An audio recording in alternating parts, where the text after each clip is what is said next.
Vem Vacina, na Band News FM.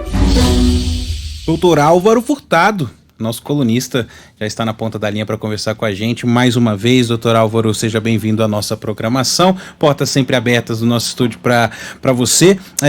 E eu vou começar, como eu comecei todas as entrevistas com todos os nossos convidados também, perguntando aquele balanço, mas mais do que o balanço, o sentimento após esse dia histórico, um dia em que tivemos a aprovação do uso emergencial de 2 vacinas e que já tivemos também brasileiros vacinados. Muito boa noite para o senhor, doutor Álvaro. Boa noite, André. Boa noite, Sheila. Muito bom estar com vocês de novo. Hoje realmente foi um dia histórico para todo o nosso país e para os profissionais de saúde também que trabalham aí ativamente na luta contra o Covid desde o ano passado. Realmente esse cuidado que a Anvisa teve de falar a respeito dos estudos de uma forma bastante transparente. Isso não aconteceu em nenhum país do mundo. A gente falar durante 4 ou 5 horas sobre os desenhos de vacina, o que a gente tem de desafios para essas vacinas, entender, mesmo que tenham problemas que têm que ser avaliados no decorrer das próximas semanas, dos próximos meses. O momento da epidemia no Brasil não dá para prescindir de uma vacina nesse momento. A gente vive uma situação drástica em vários locais do Brasil. As próximas semanas vão ser desafiadoras para os profissionais de saúde. Então o começo de uma outra possibilidade relacionada à prevenção, além de máscara, além de distanciamento, que é começar a campanha vacinal em nosso país, né? Priorizar exatamente primeiro os profissionais, as populações vulneráveis. Mas foi um dia muito importante, eu acho que foi muito transparente tudo que foi colocado hoje pela Anvisa, por todos os detalhes que foram comentados. Foi uma aula para quem não entende de vacina, toda a coletiva da Anvisa. Acho que foi importante. Quem assistiu, claro que com a dificuldade de entender alguns termos técnicos, foi muito importante para a população escutar esse pronunciamento da Anvisa. Doutora Álvaro, é a Sheila, boa noite. Boa noite, Sheila. Eu queria te ouvir exatamente sobre esses desafios que estão colocados aí para as próximas semanas, para os próximos meses, desafios logísticos, de distribuição, de atendimento à população, considerando ainda um volume baixo de doses por município e por estado, né? Realmente, os desafios são enormes, né? A gente pode falar de desafios relacionados, primeiramente, à expansão rápida desse plano vacinal no território nacional, ter essas campanhas muito bem esclarecidas. A gente não tem muitos detalhes ainda da campanha nacional, propriamente da campanha de São Paulo, como vai funcionar. Então é importante que a gente tenha acesso rápido a como vai ser a operacionalização dessa vacina, questão de quando, onde, isso aí acho que deve ser apresentado nas próximas horas ou amanhã. Também é importante a gente falar, Sheila, que a população tem que entender que a cobertura vacinal para a grande parte da população não vai acontecer agora, nas próximas semanas e nem nos próximos meses. A gente torce para que as outras tecnologias de vacina sejam negociadas com o Brasil, a gente consiga entender que não podemos ficar com 2 vacinas. É interessante que tenhamos várias vacinas, mas obviamente essas 2 vacinas têm um cenário bastante interessante para o nosso país de produção nacional, de transferência de tecnologia, para 2 instituições muito experientes e renomadas internacionalmente na produção de vacinas, o Butantan e a Fiocruz. Mas realmente a questão do distanciamento, do uso de máscaras e a pandemia não vai acabar nas próximas semanas. Pelo contrário, a gente está prevendo um cenário um pouco mais complicado aí. Claro, a gente viu as cenas de Manaus essas semanas e ficou muito triste com tudo que aconteceu e não gostaríamos de reproduzir essas cenas de outros estados do Brasil. Doutor Álvaro, falamos muito hoje sobre a questão da logística, né? Amanhã, a partir das 7 horas da manhã, o Ministério da Saúde deve começar a distribuir essas vacinas para os governadores. E entrevistamos aqui há pouco o Jonas Donizete, ele é presidente da Frente Nacional dos Prefeitos. Então, o que ele disse? Que essas vacinas chegando aos municípios, você pega ali, digamos que você recebe 10 mil doses, você aplica 5 mil, guarda 5 mil, porque você precisa reaplicar essa dose. E agora há pouco chegou pra gente uma dúvida que seria, o que acontece, eu tô falando, claro, num cenário hipotético, mas a gente sabe que problemas podem acontecer.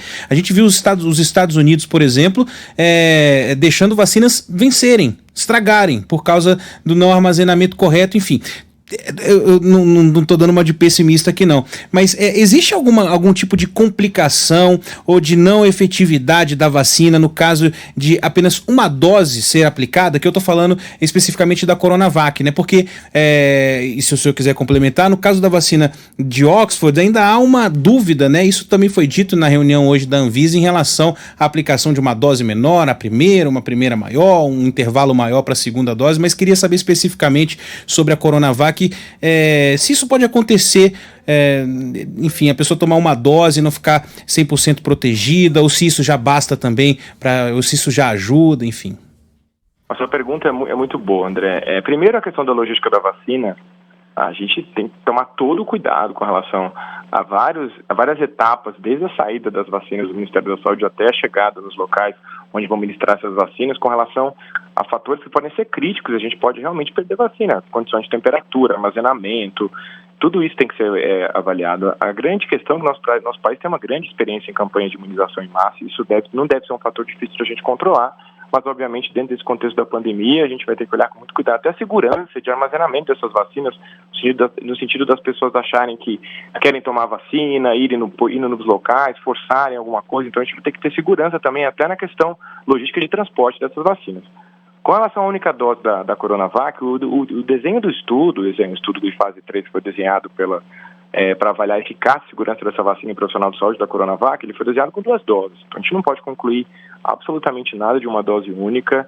Eu acho que esses dados a gente pode ter até depois, nos próximos meses, quando a gente tiver o Butantan sentar e tabular esses dados e ter mais uma. Agora a gente vai começar uma fase 4, que a gente fala de vacina, que a gente começa a vacinar a população em larga escala e começa, dependendo do que eles vão desenhar para os próximos meses, conter mais dados para poder avaliar a questão de dose única, mas no momento a vacina é para ser feita em 2 doses. A gente não tem nenhuma evidência que uma dose pode proteger uma pessoa, mas pode não proteger um idoso, uma pessoa vulnerável. A gente sabe que a resposta imune é diferente entre as pessoas. Então, o desenho do estudo, o objetivo primário do estudo foi avaliar 2 doses numa população entre 18 e até mais de 60 anos com profissionais de saúde. Então, extrapolar uma dose é muito cedo para a gente falar isso. Eu acho que até isso não é algo que pode fazer a população tomar uma dose, acho que está protegida, não vai tomar a segunda dose. Então, até que se mude, até que a Anvisa fale a respeito disso, hoje o que foi falado, o que foi discutido são 2 doses, e o plano nacional, o plano brasileiro, ele tem que ser pautado nesse, porque foi estudado os objetivos primários desse estudo clínico.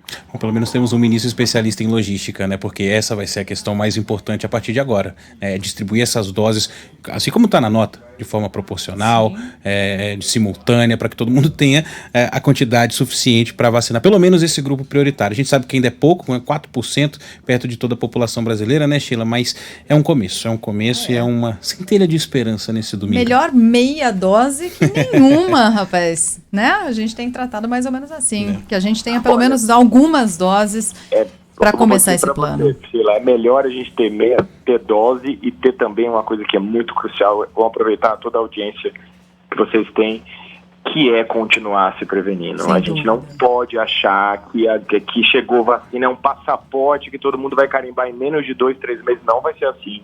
O objetivo primário agora é vacinar a população vulnerável para a gente não encher os hospitais.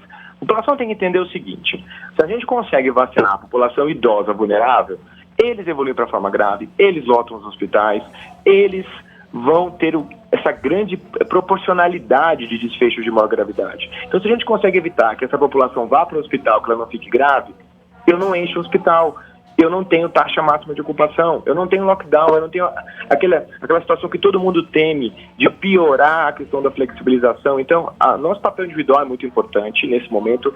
Não vou tomar vacina, o que eu tenho que fazer agora? Continuar se protegendo, continuar se prevenindo, usando máscara, evitando aglomeração, porque a gente falou isso o ano inteiro. Eu acho que a população não deve, que esses infectologistas falaram isso, não param de falar a mesma coisa, e eu vou falar de novo isso. A epidemia está num momento grave em São Paulo, em vários locais. Se a gente não tiver essa característica de proteção individual para proteger outras pessoas também, nós vamos entrar em semanas muito críticas nas 2 últimas semanas de janeiro, com a possibilidade sim desse plano de flexibilização dar passos grandes para trás, porque a gente não vai ter uma cobertura vacinal. Não há dose para a gente vacinar todo mundo, não há dose para a gente, nesse momento, a gente espera que isso mude, mas já é um pontapé inicial muito, muito bom essas notícias de vacina de hoje, que a gente teve no dia histórico com relação à vacina hoje. Muito bem, doutor Álvaro Furtado, colunista, médico colunista aqui da Band News FM. Muito obrigada, doutor. Bom restinho de domingo. Voltamos a nos falar aí ao longo da semana. Até mais. Muito obrigado. Ótima semana para vocês.